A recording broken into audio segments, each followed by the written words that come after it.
Tanda-tanda kiamat, fitnah akhir zaman sudah dekat adalah yataqarabuz zaman, kata Nabi SAW. Waktu tak terasa, tak terasa dah engkau dah datang aja. Tak terasa waktu begitu cepat, engkau sudah datang saja nak menagih hutang, kata. Orang berhutang ni pun rupanya tak terasa juga orang datang. Yang memberi pinjaman pula terasa lama betul. Apakah beza antara 5 minit dulu dengan 5 minit sekarang? Sama. Apakah beza antara 24 hours, 24 jam dulu dengan 24 jam zaman Nabi dengan 24 jam zaman sekarang? Sama. Tak ada beza. Mataharinya sama, bulannya sama, buminya sama. Yang berkeliling mengelilingi matahari sama.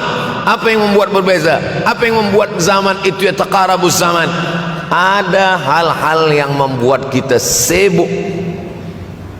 Dulu tak ada google.com, dulu tak ada Facebook, dulu tak ada Twitter, dulu tak ada BBM, dulu tak ada Instagram. Sekarang waktu habis. Bila kita tanya orang mana yang lebih lama, 5 minit atau 50 minit, semuanya sepakat mengatakan 50 menit lama, 5 menit kejap.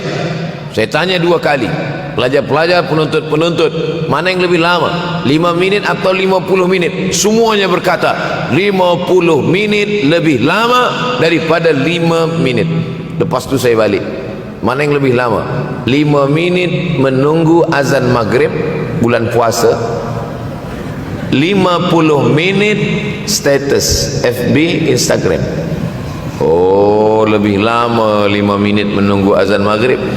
5 minit menunggu azan maghrib bulan puasa macam-macam mati jam. 50 minit hilang waktu tak terasa. Itu menunjukkan hadis Nabi itu, semakin saya baca hadis Nabi, makin kuat keyakinan saya, makin kuat iman saya, makin hilang keraguan saya bahwa yang berbicara ini bukan manusia biasa, tapi dia dapat wahyu dari Allah. Wa ma yantiqu anil hawa in huwa illa wahyun yuha, melainkan wahyu dari Allah Subhanahu wa taala. Yataqarabuz zaman, masa begitu cepat berlalu tak terasa. Sebulan seperti sepekan, sepekan seperti sehari, sehari seperti sesaat. Akhirnya kita pun kehilangan waktu, habis.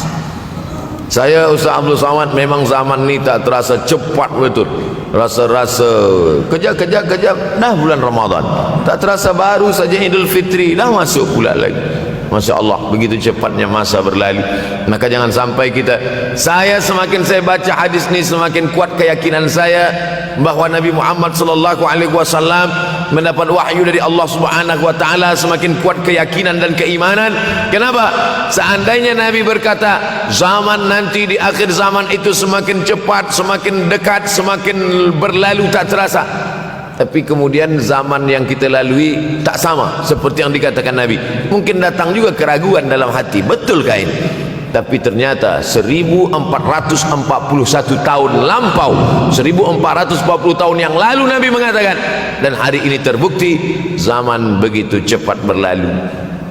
Masya Allah, tabarakallah. Hari inilah ditemukan internet, hari ini datang television, hari ini datang WhatsApp, hari ini datang yang melalaikan kita daripada Allah Subhanahu wa taala, sehingga waktu datang sembang-sembang, cerita-cerita, tengok ini, update ini, tulis ini, tengok ini, pandang ini, habis waktu berlalu. Padahal waktu inilah yang akan ditanya oleh Allah Subhanahu wa taala.